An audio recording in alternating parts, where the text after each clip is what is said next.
ভিডিওটা বেশ কয়েকদিন আগেকার, শেয়ার করব করে করা হচ্ছিল না, তাই ভাবলাম আজকে ভিডিওটা শেয়ার করেই দিই। দেখো, সেদিন আমরা চলে গেছিলাম সূর্যাস্তের সময় আমাদের ফেরিঘাটে। সূর্যাস্তের সময় গঙ্গার পাড়টা এত সুন্দর লাগছিল কি বলবো। আর এই দেখো ফগলা স্ট্যাচু হয়ে দাঁড়িয়ে রয়েছে, জুতো পরে কিছুতেই হাঁটবে না। বাবা অনেক জোর করে দেখো ফগলাকে হাঁটাচ্ছে, আরও মুখটা ভার করে রেখে দিয়েছে।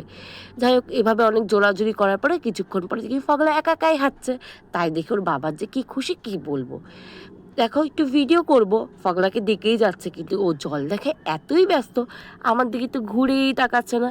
দেখো, ফগলার বাবা ফগলাকে নিয়ে দুষ্টুমি করেই যাচ্ছে। দেখো গাল টিপছে, আমিও একটু গাল টিপে নিলাম।